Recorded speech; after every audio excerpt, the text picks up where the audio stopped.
اوكي كبرات تخاتلتي ام بي ميديا تي في ناي لومي عدما تغاشنا عبد الرحمن تهنور ابو امبر سلفي تنساي وينهدا كمون محمد صالح حقوس مكتل ابو امبر سلفي تنساي وينهدا مالتيو كبرات غاشنا انقح دحن مساكم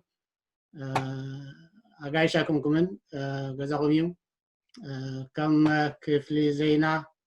سلف النهدا ابزي ادمينا كبيركم عبزي استديو سلف النهدا ترغيبكم حساباتكم نختبروا مساكم كل زبله مسغاناي بشمين بشم مسارحتين كقربلكم يدلي كبرات حوات مبار نسمعتنا زاكل من اللاي زاكل شونكمن تسرحوا زلهم بوتان بوزيشناتكم حسرا بالكم تلالي مسموني بحرفتي مدينة زلنا حدا حتات قناعات مالتي تفضل عبران. طيب بسم الله الرحمن الرحيم مجمريا نعاقا نكفل زينا سلفنا دائرة رال ومسقنا يبصحكم بل كتسئلة نتخطاتلتي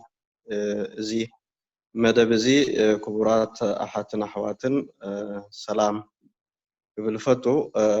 أنا عبد الرحمن طعام نوري أبو مبر سلفنا هذا إريترا مالتي يعني لي عم صالح. اوكي مجمريا كفل زينا بزيادة ون حجي ناي تي في زكاية زلو سغاسات دام بكوس بيه بفلاي نعاها جمال ومهون كلهم مسارح تقا دام سبنكو صبوق نخدو فتمع بلو عندها تتمنه أنا محمد صالح عوسي بحال أبزو أنا زي مكتل أبومبر سلفنا هذا إرترا وين يواسع له كمون أبناي هجراوي بايتو ديمقراطية ولوطي أبال مريحنا تعلق مالتي يعني لي اوكي شكرا كبرات رحتي بومبر مكتلا بومبر عدنا اخبركم سانا تمسي مساكم دقيمه بلبي نمسغنكو مبار نخلتهم زملكت حتى يو بحدق ملشوا تقوليهم راينا انا حتى يلن اسكي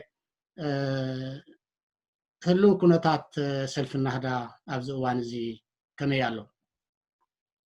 سكين حزبنا ابرهلو نخدو زلنا مسرح ناي 14 عامات غعزو سلف النهدا ايرترا ابز اوان زي انت يمثل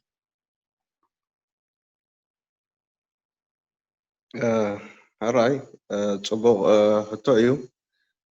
سلفنا هذا كاب كلتا شحن شدشتن تر مالتيو اب كارتوم تمسريتو بوحدات ابالات قدسات إريتراويان أجراويان كبجسون كله أبزو وانزي صفحة ناي أوادادبو أب كله عالم درجة أنافر يكون كبز بالو أبالات أتريلو مزم على معريوت بوليتيكاوي تحسطون استراتيجيكاوي رأيون كابجيزة نابجيزة إندا عبين هاجراوي تاروين إندا أحيالا كافتم ني فتحي نلوتي عبي إجام زبركتو زلو سلفي مخانو إنا نقولصا أبزو وانزي لك كم تيخ بقسم كله زنبره كوناتات كابون دبعاسه انت دايكونه كابو زحاشه كوناتات أيركبيني حزبنا إذا سلزخونه خا كاب جيزة ناب جيزة بوليتيكاوي رأيو اندا معبلن هجراوي زعباتات أبكلي أب هجراونتن بولاونتن حدنت حزبن زتوكره مسرح كايد صنيحي ባህርያት ናይዚ ሰልፍ እዚ ዝዓቀቦምን ሕጂውን ዝጉስኩሰሎም ዘሎ ውሽጣዊ ባህርያቱ ዲሞክራሲያዊ ህዝባዊ ውዳበ ወይን ውድብ ብምዃን እዩ እዚ ክንብል እንከለና ኣብ ቁኑዕ ሃገራዊ መስመር ዝተመርኮሰ ኮይኑ ኣዋዳድብኡ ከዓ ህዝባዊ ዲሞክራሲያዊ ውድብ ብምዃን ብዝለዓለ ደረጃ ክግለጽ ዘሎ እዩ ማለት እዚ ብሕጽር ዝበለ እዩ ይቀኒየለይ شكرا محمد صالح وغنكا كم يتقلصو اوكي شكرا እንደገና ሁሉም ዝካታተሉና ዘለውን ሰላም ብሎም ካብ ዘሎ ናይ ኮሮና ማም ወይ ቫይረስ ወሪዱ ዘሎ ረቢ ሰላም ይገላግለና ብል ከሲረ ኣብ ትሕቶኻ እላው ናይ ሰልፍና ሃዳ ዝብል ማለት እዩ ሰልፍና ሃዳ ቀሊል ኣይኮነን ጉዕዞ ዝኸዶ ስያብ ሕጂ በሲሑ ዘሎ ኣብዚ ውስን ግዜ እዚ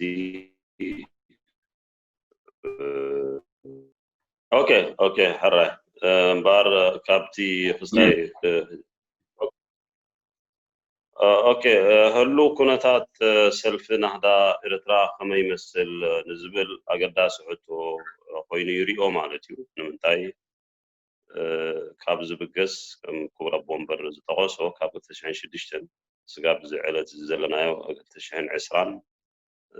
ከባቢ 15 ዓመት ማለት እዩ እዚ ናይ ብሓቂ ቀሊል ግዜ ኣይኮነን ማለት ግን እቲ ጉዕዞ ድማ ከቢድን ሓያልን ነይሩ ማለት እዩ ኣብ ዘይምቹእ ኩነታት ቃልሲ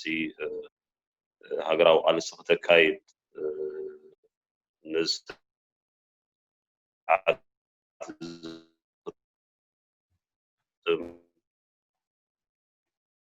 ቀሊል ኣይኮነን ግን ኣብ ዕግበትን ኣብ ነቲ ኩነታት ዝጋጠም ሃገርና እንታይ ይመስል ንዕኡ ንባብ ገይሩ እዚ ንዓና ዘይመስል እዩ ክቕየር ኣለዎ እቲ ከም ውፅኢቱ ካብ ናጽነት ስጋብ 2006 እቲ እዋን ዝተመስረተሉ ሰልፊ ማለት እዩ ክትሪኦ ከለኻ ኩነታት ናይ ሃገርናን ናይ ህዝብናን ኣብ ዝኸፍአ ምብፅሑ ከም ደቂ ሃገር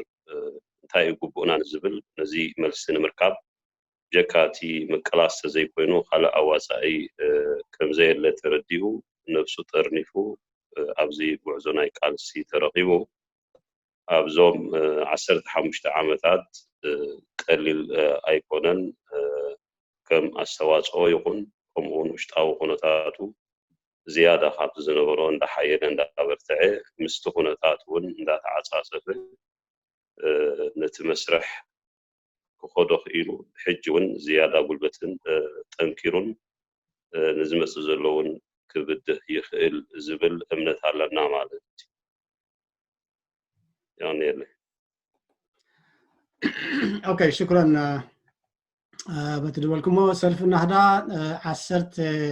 14 عامات تقصيرو بل 15 عامات يخيدالو ابزي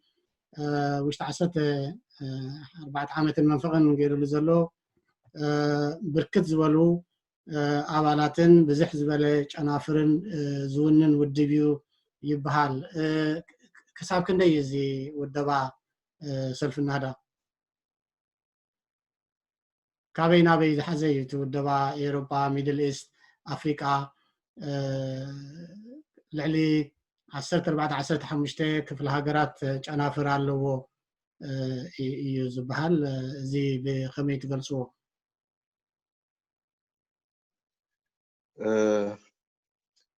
ከምቲ ኣቀዲመ ዝበልክዎ እቲ ካብ ኣበጋግሱን ሕጂ ዘለዎ ኩነታት ክትመዝንን ከለኻ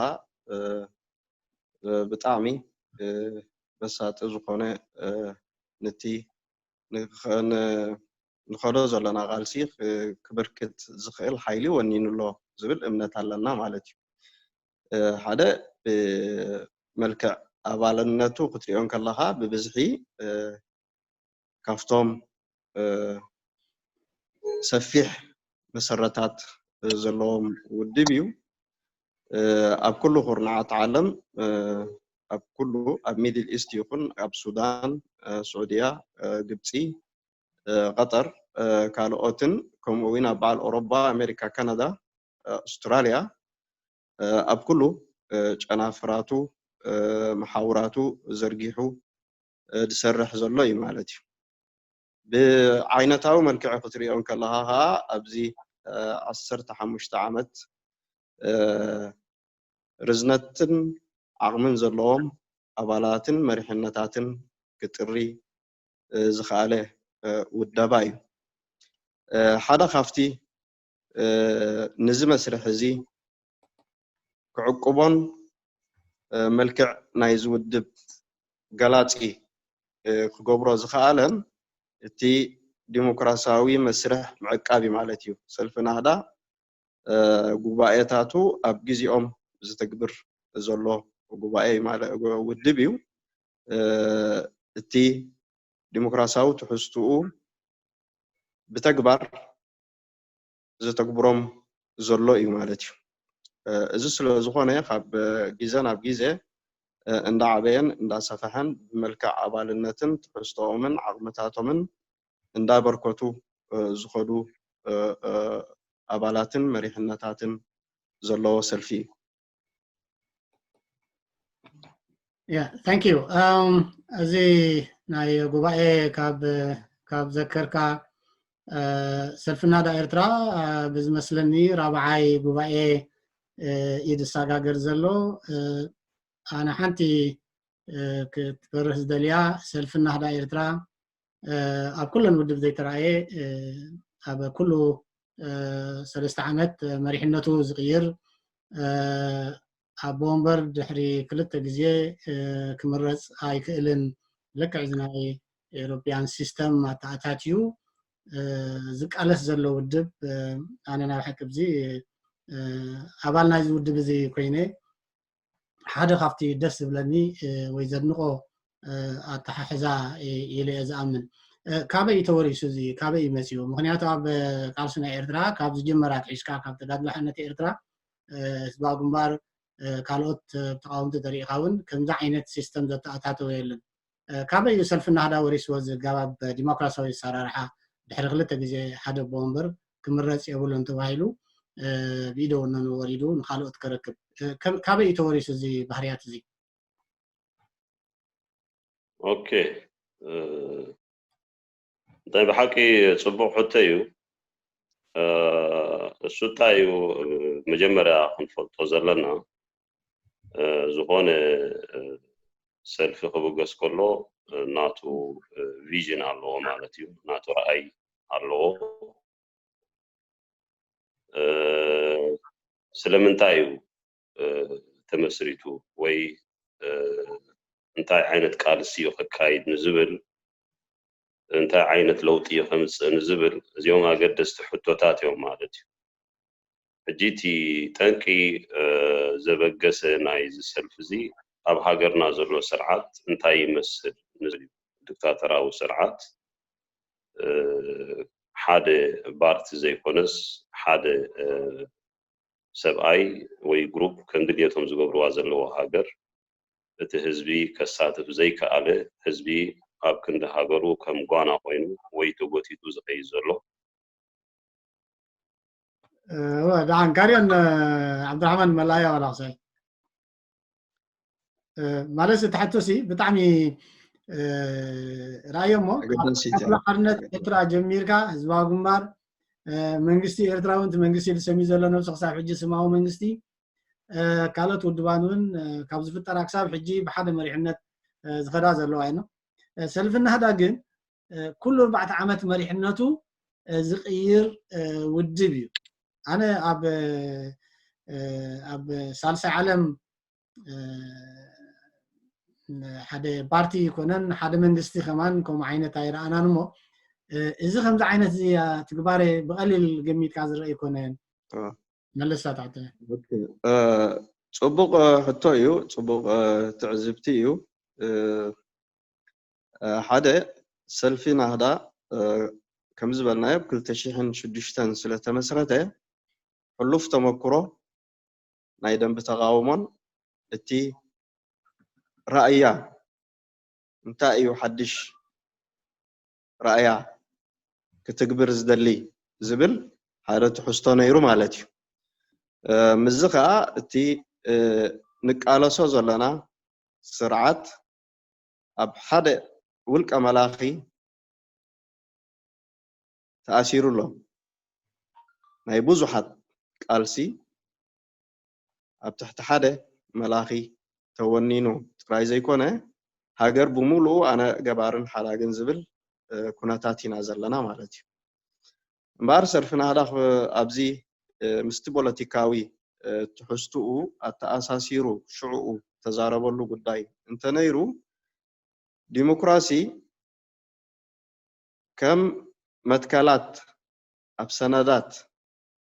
اسفيركا تراي زيكونه اب مسرح كاخر الله مسرح كره انت خوينو ባህሪያቱን አጋባብ አሰራርሑን ከም ሰልፊ ዲሞክራሲያዊ ክኸውን ኣለዎ ዝብል ሓደ ናይዚ ብገልጾ ዝኽእል ካንታ እዩ እቲ ናይ መሪሕነት ኣብ ካብ ግዜ ናብ ግዜ ካብ ጉባኤ ናብ ጉባኤ ለውጢ ክርኢ ኣለዎ ማለት እዩ እዚ ስለ ዝኾነ መሰረታዊ ጉባኤ እዩ ኣብ ካብ ክልተ ተርም ንላዕሊ ኣብ ወንበር ክምረጽ ይብሉን زبل حقي خاب شعو سفيري مالتي زي هذا نتي ودب كاب جيزان اب جيزه حدش حساباتن حدش منفسن حدش حيلن هبو مالتيو قصالنتو وينوحسو كالايكا تي ديمقراسياوي زبل امر بتكبار كا اندا اتكبرم كخيد صنيحي مالتيو جزء وصيت تزنتايو نايتي زنبره مسرحات تገንዚብናን ናይቲ ኣብ ሃገርና ዘሎ ገበታው ስርዓት ተገንዚብናን መጻኢ ዲሞክራሲ ብኸመይ ክንስሩጽ ኣለና ዝብል ንዚ ንምትግባር እዩ ማለት እዩ እዚ ከዓ ካፍቲ ዕውት መስርሓት ኢልና ንሪኦም ኢና ማለት እዩ كم زبالكايو ازي افت دنب تقاوم ود صنحه غلغله ودبات وين بشمول قسبات دصوعلو وانات وين ودبات وين الله مالتي تي اب سلطان توطيحو زلو طراي زيكونه تي اب دنب تقاوم خوينو وين تي بوليتيكاو مريحنت كم سلطان زغولصو اكل سلازلو نزي مسرح زي كسبر الله زبلي مالتي እዚ ጥራይ ዘይኮነ ኣፍቲ ደንብ ተቃውሞ ወይን እዚ መንፈስ እዚ ክስረጽን ክስራሐሉን ዲሞክራሲያዊ ራእያ ብተግባር ክረአ ስለ ዘለዎ እዚ ወይን እምነትናን እንተግብሮ ውሽጥናን ስለ ዝኾነ ንንጸባርቆን ኣብ ደንብ ተቃውሞ ከዓ ንቃለሰሉን ማለት እዩ እቲ ፖለቲካዊ ሓላፍነት بمريحነት ይኹን በአባላት ሰልፊ ወይን ፖለቲካዊ ወይን ስልጣን ገይሩ አይሪዮኒ ማለት እዩ ሓላፍ ሃገራዊ ጉቡእ እዩ ኩላትና ተቃለስቲ ኢና ኣብ ላዕሊ ጸኒሕካ ታሕቲ ክትወርድ ክልመድ ኣለዎ ካብ ታሕቲ ጸኒሑ ከዓ ላዕሊ ክመጽእ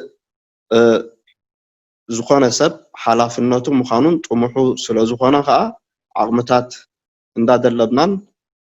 እንዳ አዕበናን እንዳ አስፋሕናን ኢና መጽእ ዘለና يغني لي وال بطعمي صبوق نسيو هذا تقالاساي نفتحي كقالس كله مجمريا تا خمبرا زلو نبعلو فتحونا مخانيو تي كساب حجيجا شغيرنا زلو ابزي تقاوم دنبخا واننت ابو دباتي ስለዚ ኣነ ሰልፍና ዳ ብግስ ከይበለ ከምዛ ዓይነት ዲሞክራሲያዊ ኣገባብ ከተኣታት ከሎ ኣነ ሓደ ካብቲ ዝሰሓበኒ እንተልዩ ናብ ዝውድብ እዚ ከምዛ ዓይነት እዚ ዲሞክራሲያዊ ዝኾነ ኣገባብ ምስራ ኩሉ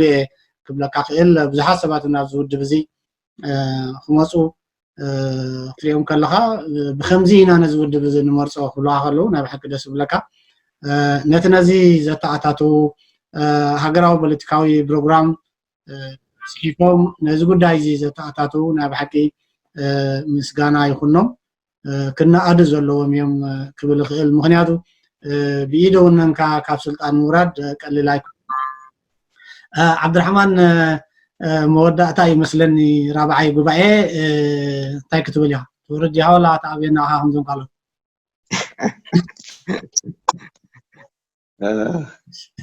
እዚ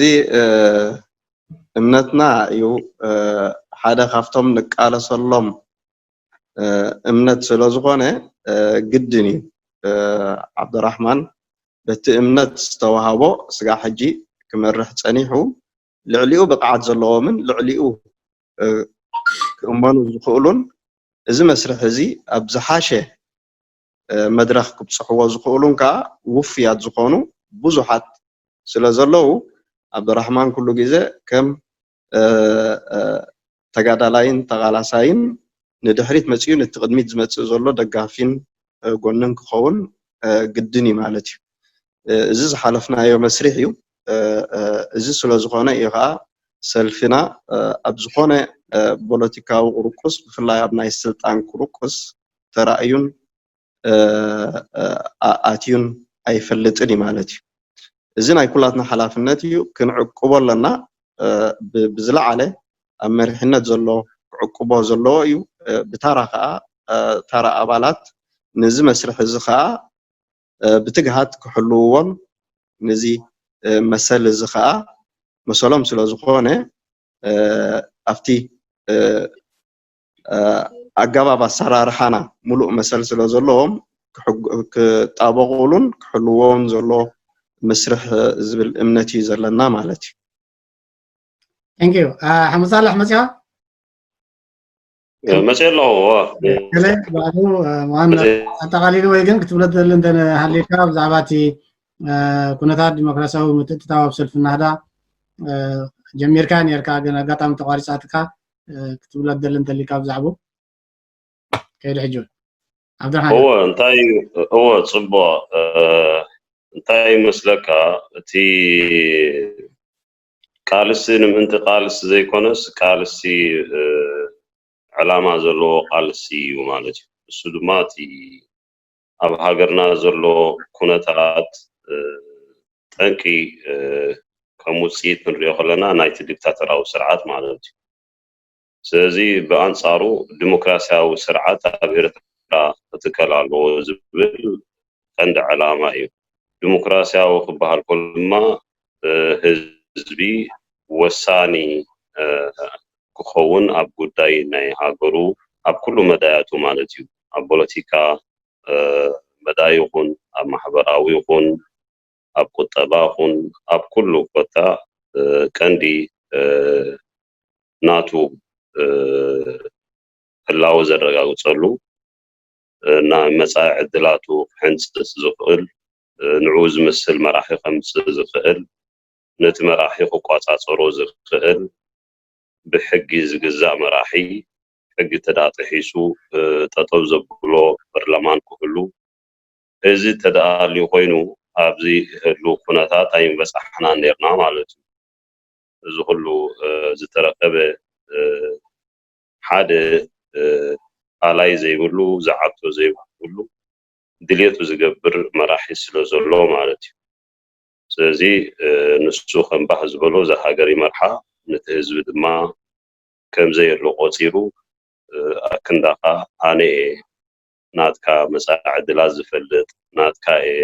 ናትካ ትምኒት ናትካ ጥሙሓት ኣነ ባዕለይ ፈልጦ ዝብል ብኮታት ሓንጎል ናይ ኤርትራዊ ተሰሪቑ ማለት እዩ ስለዚ ኩሉ ነፍሱ ከፍ ኤርትራዊ ኣብዚ ኩነታት ናይ ሃገር ተሳቲፉ ነይሩ ዝኸውን ልክዕ ኣብዚ ዝሓለፈ ዕድመ ናይ ኤርትራ ሕጂ ኣብዚ ዘላቶ ኩነታት ኣይመሃለወትን ነይራ ማለት እዩ ካብዚ ተበጊሱ ሰልፊ ናህዳ ኤርትራ ነዚ ክዕረይ ተደኣ ኮይኑ ቀንዲ ኣብቲ ሓንጎል ናይ ኣባላት ናቱ ብኣገባብ ቃልሲ እዚ ከም ዝኣምሰለ ብተግባር እውን ክሎምዶን ኣብ ሓንጎሉ ክቅረፅ ኣለዎ ማለት እዩ ከም ኖርማል ሓደ ቆልዓ ዝዓቢ እንዳ ቆሰሞ ዝኸይድ ማለት እዩ ካብ ወለዱ ኣብቲ ገዝኡ ልክዕ ኣብቲ ውሽጢ ሰልፊ ናህዳ ኤርትራውን እዚ ከም ልሙድ ኖርማል ኮይኑ ማለት እዩ እቲ ሓላፍነት ከም ግቡእ ኮይኑ እምበር ከም ሽመት ኣይኮነን ማለት እዩ ሓላፍነት ዝስከም ዘገልግል እምበር ረኣዩን ስምዑን ዝብል ኣይኮነን ሓላፍነት ዝስከም ኣባላት ከም ዝቋፃፀርዎ ጠጠው ከም ዘብልዎ ከም ድልየቱ ከም ዘይውስን ድማ ይፈልጥ ማለት እዩ ስለዚ እቲ መሪሕነት ዝመጽእ ነቶም ዘምጽዎ ዘኽብርን ነቲ ሕጊ ዘኽብርን ብኡ ተቐይዱ ዝሰርሕን እዩ ማለት እዩ እዚ ሕጂ ብዙሕ ቃልሲ ዘድልዮ እዩ ሰልፊ ናህዳ ግን ቀንዲ ውሕስነት ናይቲ ቃልሲ እውን ኣብ መጻኢ ኤርትራ እውን እንታይ ክትከውን ኣለዋ ዝብል ነቲ መድረኽ ድሕሪ ለውጢ ዝመጽእ እውን ብቕዓት ዘለዎም ኣባላት ክጥሪ እዞም ኣባላት እውን ኣብ ውሽጢ ሕብረተሰብና ነዚ ከም ዝኣምሰለ ባህርያት ጎዲልና ዘሎ ቀንዲ ወሳኒ ብምዃኑ ክስረፅ ኣለዎ ዝብል ከም ንቕሓት እውን ሓደ ኣገዳሲ ኮይኑ ረኺብዎ ማለት እዩ ብተግባር ድማ እንዳተግበሮ ይመጽእ ኣሎ ስለዚ ከም ልሙድ እዩ ሕጂሲ ወላ ሓንቲ ዝኾነ መሪሕነት ዘሎ ታሕቲ ወሪዱ ክሰርሕ ታሕቲ ዘሎ ላዕሊ ክድይብ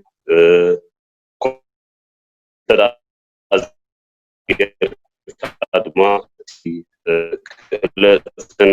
ዓቕምን ናይ ሰብ ድማ ንኻማ ገር ሓድሽ መሪሕነት ክመጽእ ከሎ ናቱ ብልሓትን ናቱ ክእለትን ናቱ ዓቕምን ኣብ ናይ ተሓዲ ይኣቱ ማለት ፕሮግራም ኣለዎ ካብቶም ዝሓለፉ ሕጂ ኣነ እንታይ ክገብር እየ ኣብ ምንታይ ከማዕብል ዝኽእል ኢሉ እውን ከም ሓላፍነት ወሲዱ ህላውናቱ ከረጋግፅ እውን ኣብቲ ሰልፊ ዘለዎን ኣብቲ ሃገሩን ዓብ ምዕባለ ዓብ ውፅኢት ከምፅእ ይኽእል ማለት እዩ ብመጠኑ ድማ ከምዚ እንዳበልካ ኢኻ እቲ ሰብ ኣብ ስራሕ ኣብ ተግባር ክኣቱ ከሎ ኢኻ ክእለትን ዓቕሙን ዝያዳ ክሕይልን ክብርትዕን ትገብሮ እምበር ኩሉ ግዜ ካብቲ ወሳኒ ዝኾነ ናይ ስራሕ ግልል እንተደኣይሉ ኮይኑ ኣይፍለጥን እዩ ማለት እዩ ስለዚ ተቐባበል ተደኣለ ኮይኑ ኩሉ እውን ነዚ ክቕበል ምዃኑ ተረዲኡ ነፍሱ እውን እንዳጠንከረ እንዳሓየለ እውን ይመጽእ ማለት እዩ ስለዚ ኣብዚ ሰልፊ ሽግር ናይ መሪሕነት የብሉን ማለት እዩ ብሓፂሩ ታንክ ዩ እቲ ዝገርም ግን ሰልፊ ናህዳ ከምዛ ዓይነት ዲሞክራሲያዊ ሃገራዊ ዲሞክራሲያዊ ኣገባብ ቃልሲ ሒዙ እናተጓዓዘ ከሎ ኣብዚ ንሪኦ ዘለና ብገለገለ ናይ ዲያስፖራ ወታደራት እንታይ እዮም ዝብሉ ሰልፊ ናህዳ ዓረባዊ ጅሃዳዊ እስላማዊ እዩ ስለዚ ንህዝቢ ኤርትራ ዘዋስእ ኣይኮነን ዝብል ብዝተፈላለዩ ወታደራት ናይ ሚድያ ናይ ዲያስፖራ ትሰሚዕ ኢኻ ነዚኦም እንታይ ንብሎም እዚ ውድብ እዚ ከመይ ጌርና ኢና እዚ ትሕዝቶ ናይዚ ውድብ እዚ ነዞም ከምዚ ኢሎም ዝዕገርገሩ ዘለዉ ክነረድኦም ንኽእል በየናይ መንገዲ እዮም ክፈልጥዎ ዘለዎም እዚ ውድብ እዚ ስለምንታይ ኢኸ ብቓልዕ ወፂኡ ሰልፊ ናህዳ ኤርትራ ፍልይ ዝበለ ዲሞክራሲያዊ ኣገባብ ሒዙ ቃልሲ ምህላው መንነቱ ክገልጽ ዘይምኽኣሉ ኣበይ እዩ ዝነይሩ ትጸገም ከመይ ጌርና ነዞም ሰባት እዚኦም ንረዳእዮም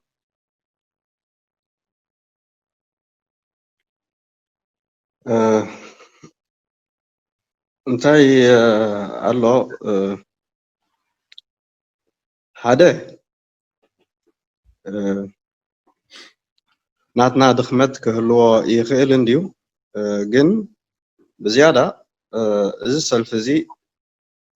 ይኹን ካልእ ከምዚ ናትና ውድባት ወይም ባርትታት ንበሎም ብምንታይ ኻ ክትገልጾም ትኽእል መጀመርያ ብፖለቲካዊ ትሕዝቶኦም እዩ ማለት እዩ እዚ ሓደ ካብቲ ክእረም ዘለዎ ጉዳይ ማለት እዩ አልዕል አቢልካ ምዝራብ አልዕል አቢልካ ኣብ ዘይትፈልጦ ውድብ ምዝራብ ሓደ ካብቲ አሉታዊ ዝኾነ ትርኢዮታት እዩ ማለት እዩ ተጻብኦታት ከዓ ኣሎ እዚ ሰልፍ እዚ ክምስረት እንከሎ ኣትሒዙ ስጋዕ ሕጂ ናይ ስርዓትን ናይ ዕሱባቱን ታርጌት እዩ ዘሎ ስጋዕ ሕጂ ብዝያዳ ካብ ግዜ ናብ ግዜ እንዳተረኣየ ዝኸይድ ዘሎ ጉዳይ እንተሎ እዚ ሰልፊ እዚ ሃገራዊ ዲሞክራሲያዊ ሰልፊ ብምዃኑ እዩ ማለት እዩ እዚ ሰልፊ እዚ ናይ ሓፋሽ ውድብ እዩ ናይ ህዝቢ ውድብ እዩ ብፖለቲካዊ ትሕዝቱ ይኹን ኣዋዳድኡ ይኹን ማለት እዩ ግን ከምዚ ዝበልናዮ ኣብዚ እዋን እዚ ተሓታትነት ዘይብሉ ኩነታት ኢና ዘለና ኩሉ እዚ ውዳቤታት ናትና ውድባትና ኣብ ደገ ስለ ዘሎ ፖለቲካዊ መስርሕና ብምሉኡ ኣብ ደገ ስለ ዘሎ ሕጊ ዝቕይዶ ኣይኮነን ኩሉ መልሓስ ዘውፅአ ዓዊሉ ክዛረብን ከም ድላዩ ክዝልፍን ከም ድላዩ ክጽልምን ኢና ንርኢ ዘለና ማለት እዩ ሕልና ዘለዎ ይበዝሕ ተሃገራዊ ግን ከዓ እቲ ዓዊሉ ኩሉ ግዜ ድስማዕ እቲ በኣሉታ ዝጉስጉስን እቲ በኣሉታ ድዛረብን ድዝልፍን ድጽልምን ጥራይ ማለት እዩ ሰልፍና ህዳ ካብ ድምስረታት ሒዙ ፖለቲካዊ ትሕዝቱኡ ብንጹር ኣቐሚጡ ውሽጣዊ ሕግታቱ ደንበ ምሕደርኡ ኣነጺሩ ዝቃለስ ዘሎ ውድብ እዩ ክምዘን እንተኾይኑ ብሜዛን ናይ ፖለቲካዊ ትሕዝቱኡን ዕላማታቱን እዩ ክምዘን ዘለዎ እምበር መን እዮም ዘለውኡ መን እዮም መራሕቱ መን እዮም ኣባላቱ እዚ ኣይኮነን እቲ ቀዳማይ መምዘኒ ክኸውን ዘለዎ ማለት እዩ ሰልፍና ህዳ ኤርትራዊ ሃገራዊ ህዝባዊ ውዳቤ እዩ ማለት እዩ እዚ ከዓ ካብ ግዜ ናብ ግዜ እንዳረጋገጾም ዝኸደ እዩ ማለት እዩ ኣብ ውሽጣዊ ኣሰላልፉኡ ይኹን ሓደ ካብቶም ብሓላፍነት ንሪኦም ጉዳያት እንተሎ እዚ ውሽጣዊ ጎስጓስን ንግዳም ዝወፅእ ሓሳይ ዝኾነ መስርሕ ኣብ ብዙሕ ጥርናፌታት ወይ ናብ ብዙሕ ኣዋዳድባ ርኢናዮ ኢና ማለት እዩ ሰልፍና ህዳ ውሽጡን ደጊኡን ብሉጽ እዩ ከም ሓደ አንቀጽ ኣካል ናይ ብዙሓት አንቀጻት ኣቐሚጡ ዝቃለስ ዘሎ እዚ ጉዳይ እዚ ሃገራዊ ጉዳይ ኢሉ ስለ ዘቐመጦ እዩ ከምኡ ከዓ ተሓትነቱ ኣድመሳዊ መሳላት ናይ ሕብረተሰብ ጀበርቲ ንኽዕቀብ ዝቃለስ ዘሎ ሰልፊ ኣካል ህዝቢ ኤርትራ ስለ ዝኾነ ፍትሓዊ ሃገራዊ ሽርክነቱ ንኽረጋግጽ ዝቃለስ ዘሎ ህዝቢ ምስቲ ፍትሓዊ ዲሞክራሲያዊ ሕቶታት ህዝቢ ኤርትራ ብማዕረ ክረአ ዘለዎ ጉዳይ ኢሉ እዩ ዝኣምኖ ማለት እዩ እዚ ዝኸይድ ዘሎ ሓደ ናይ ጸላኢ እዩ ንዑ እዩ ከዓ ዝገልግል ለዋሃት ብዛዕባ ሃገራውነትን ሓድነትን ዝሓስቡን ዝግድሶምን ብለዋህነት ኣብዚ ጌጋታት ዝኽወጥቁ ከለዉ ብጣዕሚ ዘሰክፍ ጉዳይ እዩ እቲ መብዛሕቱ ግን عصوبيو نفولي أجندا يزغلغل زلو مالتي اجي لعل السلف زورد زلو طراي زيكونه بملؤ مسرح كنريون كلنا اما سغاغري مدرخ سلازلنا ازي زخيد زلو نبوزح هاجراوي باتا دشغرن دشاغلن زلو غدايات كتففي منتاي انفاي زلو بزوان ازي زبل امنت علنا مالتي ابزي كوناتات ازي ضد حري هوز بلا كيتكا زي كونه مسرحن بوليتيكاوي تحستنان اب بحريات امرار حنان ابالاتنان زغلص هاجراوي ديمقراسياوي مسرح نكايت سلازلنا بزي مسرت زي كل غيزه سعور مخانو إنا نرغاغص مالتي كسكفنا كم إيرتراويان كا يبلون زبل امنت علنا نمنتاي تاريخاوي أكاونا ناي حزب إيرتران حادنتون ناي حبار من ببارون زتسرص ايو ببيلو زتنكف حادنت حزب إيرترا أيكونن ببيلو كا دزرغن دصيغن أيكونن دلدل هاجراوي حادنت يزلنا ازي خا امنتنان امنت ناي كله دم بفتحي سلازخونه لبوا انتلنا فتحي متكل كا اي شرارفني زبل امنت سلازلنا بفتحاونتن بملزابن بانكان حبان ايو كفتح زقل زبل امنت علنا مالتي ابزو وانزي زعابه صلائي كم كل إيرتراويان الله ازي سرعات ازي كي تآليه مسالات ناي ولقى سبات يخونو ناي بزوحات يخونو كوحاسو زي كولو يوم وهابن كالا انكا يلن ازي سرعات ازي مستآليه حزبي إيرترا بعلو زوننا هاجرن مدرخن مسبصحه حزباوي مرسي بعلو خوبلو زغبو سلازخونه كاب قالسنا كزانا بلنا زفتن حيلي انتلو كاب سرعات جميركا ازي فتنازي فشل بمخانو انا خنقولصو نفتو يغني له مسالح الله أتي بتعمل سبق تقول صنيعك حجتي أقداسي أبز أوان زي زعجرجر زلوا بز الدياسورا كابتات يسعن 3 سنة بأمريكا زي قبات سرعات زبلا تقرينيان كلو أنكم سي عربينا يقولوا له زبلو تقانقات يا خصاح جاء السرع زل أبز الدياسورا سلفنا هذا إيرترا تقرينيا زقانقهم كم إيرتراويان فلايك كم حبرتسب جبرتي تقرينيا نهالو خلو أنقهم سي سلمنتا يوم عربي قانقانا تقرينيا يكونن زبل بزح دي زرغا زي دياسبرا حجي ابز اوان زي معاشي سلفنا هذا عربي قانقانا تقرينيا قانقانا يكونن زبل اواج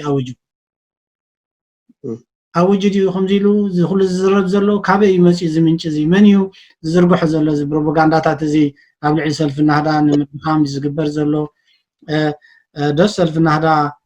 عربي قانقا الى اوجي اسكبزيا ابراها بلاسكي صبو حدا كل جزء كان الرغاغصو زلنا كم إيرتراويان زخدنا يوم مسرحات الله مالتي حدنتنان ناي حبار مقامياتات استرغاغصلو مدرخات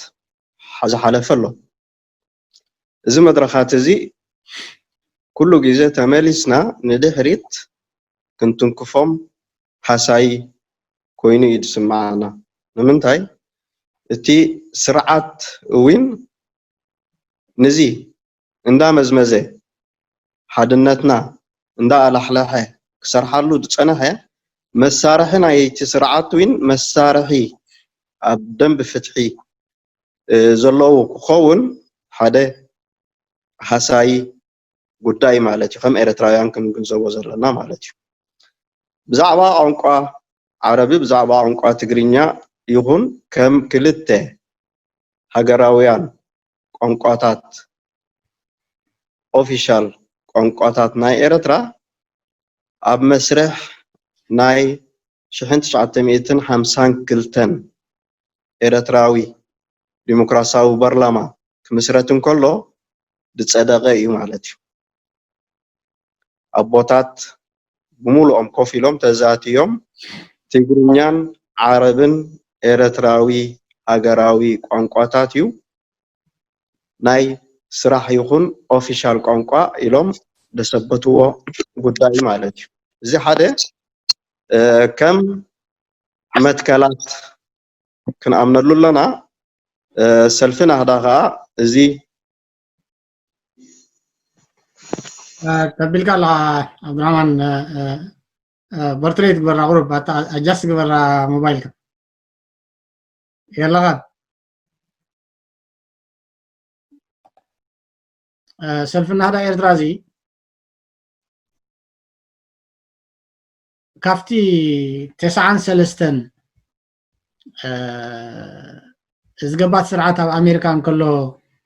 أغيباب زقبرلو أنا زقرمن نسي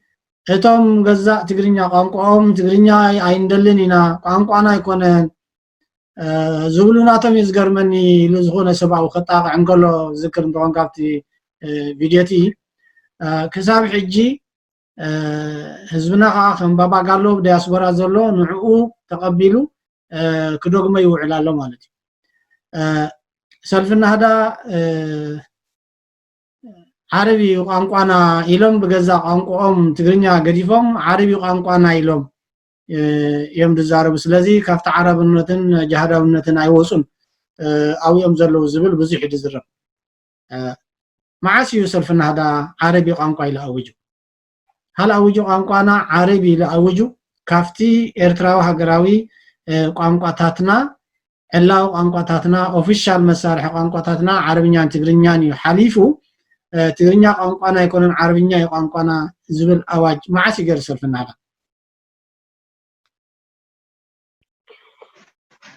أوكي صبوح حتيو سلفنا هذا إرترا كاب زمسرت جميرو سقاب حجون زغط سلو زلو حادتي كندي مقامياتات ناي إرترا نبلوم تهزبي تاريخو مريتو حادنت حزبو اليوم كندي مقامياتات ناي إرترا كم إرترا كلالي وازقولو زبل أمنت علوم مالتي أبناي قانقوا زملكت لك تي علاوي وي أوفيشالي قانقوا إرترا تقرينيان عرب زبل أبوتاتنا أبتي حلوف تاريخ بحوار كوينوم زصدقوي مالتي سلازي ازز ورسنايو سلازي تي ناي حفاش حزب إرترا وإرتراوان بمولوهم نزي تاريخ زي تقبلنا لنا مالتيو تقندي مقالة سناي حزب إرتراوان زنبره تي بعداو سرعات نزدياتهم تحيسو سجيرو قانقا ناي أمحارنيا كم علاو قانقا ناي تمرت قانقا خوينو كيدو مالتي سلازي كوم بريو تيزا حلفة كم إرتراويان ملالي ناي إرتراونتنا سلازو قنائي مالتي ثورة إرترا دما نزتات كم متكلات امنت نقزي يبلو حزوميو توعيزو مسلو مالتي ازسي مزاربي ايكونن مالتي سلازي نحنا اكال نايزي حزبينا نمنت حزبينا على زلنا هنا ديمقراطياዊ مسرح ድማ نقدرنا بحجي عدل ايرخبن كم تقالاس سايكوينو قال صنيحيو ناصنتو اچبيتو رخيبو كن حرنتو اي رخبن ስለዚህ እንታይ ድልየቱ ኤርትራ ከመይ ኣኽትከውን ዘለዋ ንዝብል ከሕቶ ህዝቢ ኤርትራ ይኩምልሶ ዘለዎ ማለት ነፍሲ ወከፍ ግን ኤርትራ ከምዚ ኢልካ ክትዛረበሉ ኣይትኽእልን ኢኻ ማለት እዩ እዚ ህዝቢ ኤርትራ ሙሉእ ብሙሉእ መሰሉ ዝሕለወሉ መድረኽ ምስ ቀረበ بحبار كوينو كم تقدم حجي بحبار زصدقهم إرتراونة الرغاويسو مسكيلو حجون زي عمل كتحطو اب مسرح نايك قال سزاتو ويكونن مالت بالجراس حزب إرترا حدش تاريخ نمصالو ايكونان مالت نتحلو في تاريخ ون كتنسقو اي تخدن امالت نمنتاي هلاوينا حجي كموصيت ناي تاريخنا ناي قال سناني نقدميت خنقصل تدافوينا كم زلنا يديو قالو تتاديو فكايد زدما مدرخو مسمسه حزب ኤርትራ ናሳ ኮይኑ ዝሪኦ እዩ ማለት እዩ ኮኔል ካግን ንሰልፍ ናህዳ ኤርትራ كمزيوم ندابلكا زي مركوعو زيناتو مهاب زكايد ازي كونيلكا نتي سيلفي كابتن مسمر ناي نمنتي هاجر نمنتي هزبيلو زكالة سرلو زرلو ناقون مكتوون وي متوايون وي كم